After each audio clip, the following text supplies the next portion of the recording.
kusina. So yan ang kusina. Ito po ang aking opisina. Yan ang aking mga collections. Blessings po talaga sa akin. Ito, mga papel na yan.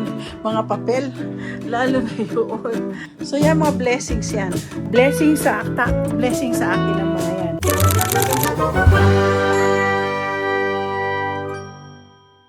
Guys, nandito na ako sa office. Alam niyo kung ano nangyari. Nagulat ako, walang tao. Meron lang ako nakapark doon banda sa yung real estate namin, pero yung kapitbahay ko CPA wala. Bakante, walang tao. Kotse ko lang po ang nandito. Papakita ko sa inyo. Ayan po. Wala po nakapark. Walang tao. Ano nangyari? May apocalypse na. Wala, pati yung maaga pa yung itong kapitbahay ko, si Summit CPA. Siya po, maaga ho yan na mga 9 o'clock, nandiyan na siya. Nakapark po yung kotse niya dito sa dulo. Samantalang ako, pakatahimik. Ano nangyari? Ito. Tapos yung kapitbahay ko dito, yung lawyer, wala din sila. Asan? Where's everybody? Walang katao-tao. Kaya ako po ang magbubukas ng building. Walang katao-tao po. Dito na po ako sa opisina. Niluksan ko to.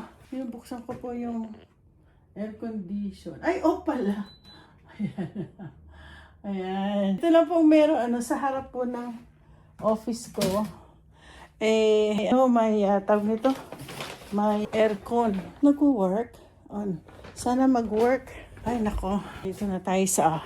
Alam niyo, natutuwa ako dito sa office ko. Kasi... Napansin niyo.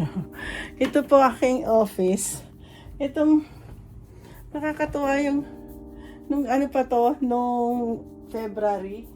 Nagkaroon... Wala na ho talaga. Tingnan niyo, wala nang mga Pero may tumutubo pa siya. Alam nyo, kailangan pala ang orchids tatamaan po ng sun. Yan, tapos nandiyan po yung at least yan. Uy, ang init po dito sa loob ng pisina ko. Tapos ito wala na Hindi na talaga siya tumubo. So gagawin ko, maintain ko na lang to halaman na yan. So, ito po ang init dito sa loob ng pisina ko. Grabe. Ito lang po Tapos meron po ako dito, pinili na. Gusto ko sana maglagay dito. Ano ho to? Tawag nito? Pang ko sa akin. Kasi may asthma nga po ako. So, sorry. Yung aking So anyway, yun po, mag-work na ako. Tahimik na naman po dito sa opisina. Meron po akong mga letters and mga client ko kahapon nagpunta si Manay Dina, yung co-workers niya kasi konti-konti hindi sabay-sabay ang binigay niya sa akin. Tapos meron pa akong niluto na bihon. Yun ang magiging lunch namin. Tingnan nyo, kalat-kalat ang pisina. Ayaw ko sa lahat. May makalat dito. Yan, so far, so good. Yan. Alam nyo, spoiled ang mga staff ko. So makakita, meron kaming microwave. Meron kaming air fryer. Itong pinakamatanda sa lahat na kailangan i-surrender na at bibili ng bago. Tapos bago yung aming refrigerator. Tingnan ko kung meron pang laman ng freezer. Uy! Ay! Meron pa akong meron akong ginawang lumpia. Meron pa barbecue. Hindi namin pinapansin. Tapos, ang ref ko, ayaw magbukas. Diba? Ayun. Ngayon, hindi po ako nag-ano ng Ayan, meron akong Fanta. May chocolate cake. May mga natira last time. Ayan, kailangan ko kumuha ng tubig. Kasi, hindi na, dati ho kasi, nagdadala po ako ng mga alkaline, ito, tubig. Kaya lang lately tinatamad na ako. Ayun, filter. Magpaano ako ng filter. Wala na filter yung alkaline ko, kaya kailangan ko itong week na to. Alam niyo, gusto ko itong halaman na yan. Kaya lang, hindi ko gusto kasi pag nagyuko siya, tignan niyo po, pag nakayuko, sara na. Ayan sira na po siya. Ayan pag nakayuko yan, nakaganyan, wala na. Parang wala na siyang saysay. Yes guys, kahit dito sa opisina, meron akong halaman. Hindi pwedeng walang halaman. Nakita niyo na yata yung halaman ko sa sarap ng malamig na. Medyo lumalamig-lamig na dito. Kaya hindi pwedeng walang halaman ang aking front desk. Hindi pwedeng walang halaman. Talagang may halaman, pati po dito. Ayan. Ngayon, sa mga bago kong subscriber, ito po ang harap ng aking front room. Yeah, dyan nakaupo mga client pag tax season. Yan. Tapos, ito po, dito may inom ng tubig. Dito kasi nakasara, hindi kami magkakape. So, yan. Ito po, saan ko kayo makakita? Dito ang iniinom ng mga kliyente ko. Kaya pipili na lang sila. Tapos, puno-puno ho yan ng cookies. Hindi lang cookies, candies, at saka mamon. Cakes, nilalagyan namin yan dyan. Tapos yan, Tapos, from here, ayan po yung aking office. Yeah.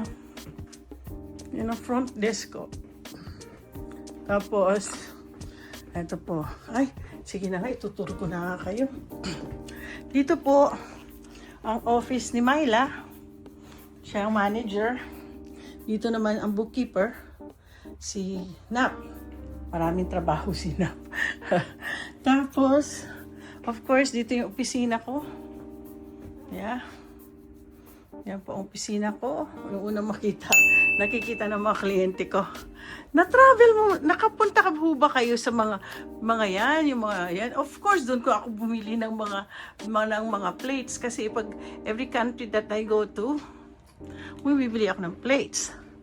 Ngayon, dito po ang aming, ang dami ko pong mga libro dito. Diyan yung aking tax box. Tapos, syempre, ano to? Nakalimutan ko kung ano to. Anyway, kasi minsan, kailangan ko magpalit ng t-shirt. Nandiyan dyan mga t-shirt ko. Sige lang, Tapos, nandiyan yung mga iba kong Kleenex. So, yan, mga gamot namin. Kumpleto ewan ko sino naglagay nito, pero marami po kami mga gamot dyan. Dito ang area where Nespresso, magawa ng kape. Alam niyo, itong binibigay po sa akin ng mga kliyente kong Kenyan. Mga tea. Masarap po itong tea. Ay, inom nga ako ngayon. Masarap po itong tea na to. Parang ang may caffeine to it's good. Okay, pwede pa to. November 27, 2027. Yeah. So, eto, nandito pa yung mga saki, mga yan. Tapos, meron pa, eto, yung first aid.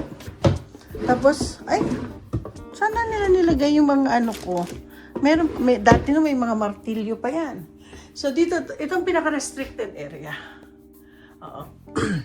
Ito pang opisina ni Carmela. Si Carmela po, humahawak ng payroll namin. At the same time, siya po yung IT. Humahawak lahat ng mga IT namin. Kasi IT talaga siya.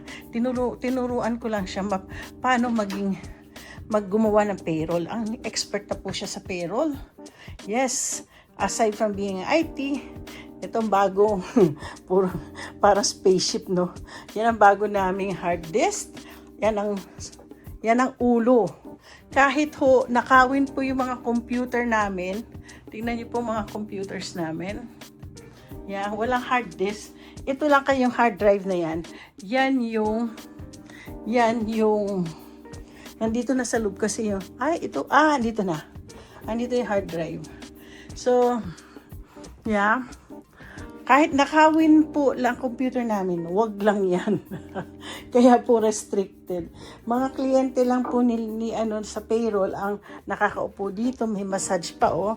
Tapos si Edric pag galing school, dito yan. Dito siya natutulog. Oo, minsan pag inaantok ako, dito kami natutulog. Yan. So itong area na hindi pwedeng pasukin. Kaya po restricted. Authorized person only. So, ito po ang aming toilet. Pag ginanyan mo, may ilaw ka agad. Yan. I make sure na mabango, malinis ang aming toilet. At saka makakita, may isa kong kliyente. Ang sarap gumamit ng banyo mo, meron kang bidet. Tapos, ito po ang pabango. Hindi pwedeng walang pabango ang aking pinag-social ang aking lemon verbena. Ito regalo po ni Erin sa akin, hanggang ngayon meron yan. So yan. Tapos syempre andyan. So anyway, parehong for boy and girl. Hindi pwedeng wala isa lang ang banyo dito. So yun po, at least na. Ay, hindi ko pa.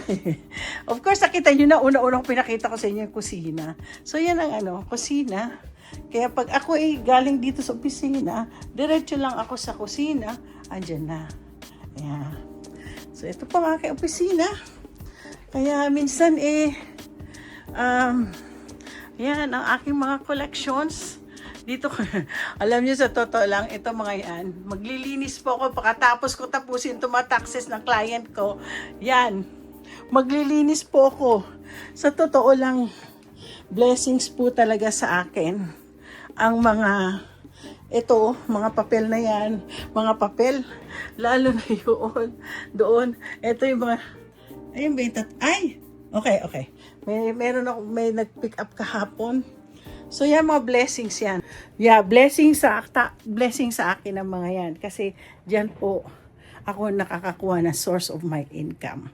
At alam mo, kaya sa isa kong vlog, yung vlog ko kahapon, di ba? Mayroon nga natutuwa ako sa nagsabi sa akin. Nakakatuwa ka. Ganda ng testimony mo. Sa bawat buhay natin ay may testimony. May ginagawa ang Lord sa buhay natin. At kanina nanonood ako kay Tonet, yung si Pinay Mom ng South Korea. Sabi niya, natawa ako dapat practicein po natin, totoo. Ay, buksan natin yung aking, masyadong mainit. Akala ko naka-on na ako. Okay. Anyway, sabi niya, practicein po natin magsabi na thank you Lord, thank you Lord. Alam niyo, totoo yan. Blessing will come. Thank you. Marunong tayo. Diba? In all our ways, we have to acknowledge God. Proverbs 3:5-6. Trust in the Lord with all your heart and lean not on your own understanding. Ibig sabihin, lean not, wag po kayo sa inyo sa pagkaintindi nyo. Kailangan nyo intindihin natin kung ano ang gusto ng Lord sa atin. Kasi ang tanging gusto ng Lord sa atin is to acknowledge Him. Paano ang acknowledge Him natin sa Lord? Kundi, say, thank you Lord. Sa bawat, kahit nakaupo ka, huminga ka, thank you Lord. Pati uminom ka ng tubig, thank you Lord. Bawat kilos natin, thank you Lord. Hindi pwedeng sasabihin na, don't use the name of God, do not use the name of the Lord. Hindi po, si Satan po yan. Kasi ayaw nila na magsabi tayo ng thank you Lord, kasi ayaw nila ma-bless tayo ng Lord. So kung gusto nyo ma-bless kayo, tama yung sinabi ni Tonet, magsabi kayo ng thank you Lord. Thank you Lord. I-practice nyo, practice it. Yung mga kasamahan ko sa PEG, yung mga loyal kay PEG at saka yung mga Timpuyaters, alam na nila yun, thank you Lord. Yan na pag-uusapan namin is about Lord. Hindi po kami nagchichismis, ayaw po namin magchismis. Saka, bago ako mag-end, pakita ko sa inyo kung ano attire ko ngayon. Okay, tingnan nyo. Ay, hindi ko pa pala naipasok yung aking bag. Anyway, tingnan nyo itsura ko. Saka makakita. Magsi-63 na ako. Tingnan mo. Ay, hindi maabot. Hindi niyo maabot pala yung aking ano. Kaya ako sinasabi kasi yung sapatos ko, kasing kulay ng suot ko. Para akong trying hard na mapagkaano, no? Pero nakakatuwa din. Ganyan po ako nung araw. Nung kabataan ko, nagtatrabaho ko sa piscina. Oy! Dumating din! Nalala niya, sabi ko, ma, bakit walang tao dito sa ano? Sa, eto, pag mamalaki ko, may subscriber ako nagpadala sa akin dito. Thank you, Sister Arlene. Kinukuha ko, ang ganda ng kulay eh. Tingnan niyo po. Dumating na po yung aking kapitbahay. Ayan, yung kinikwento ko sa inyo. Yung CPA na kapitbahay ko. Ayan, nakakatuwa, dumating na. Akala ko hindi na siya darating. Yes, ano po. Noong araw, kabataan ko, kung ano kulay ng aking suot, yun din kulay na sapatos ko. Nauso yun, di ba? Nauso yun. So anyway, ay, napagod ako. Kapapasok ko pa lang sa opisina. Anong oras na ba? At darating na po yung aking 10 o'clock na kliyente. So don't forget to like and subscribe.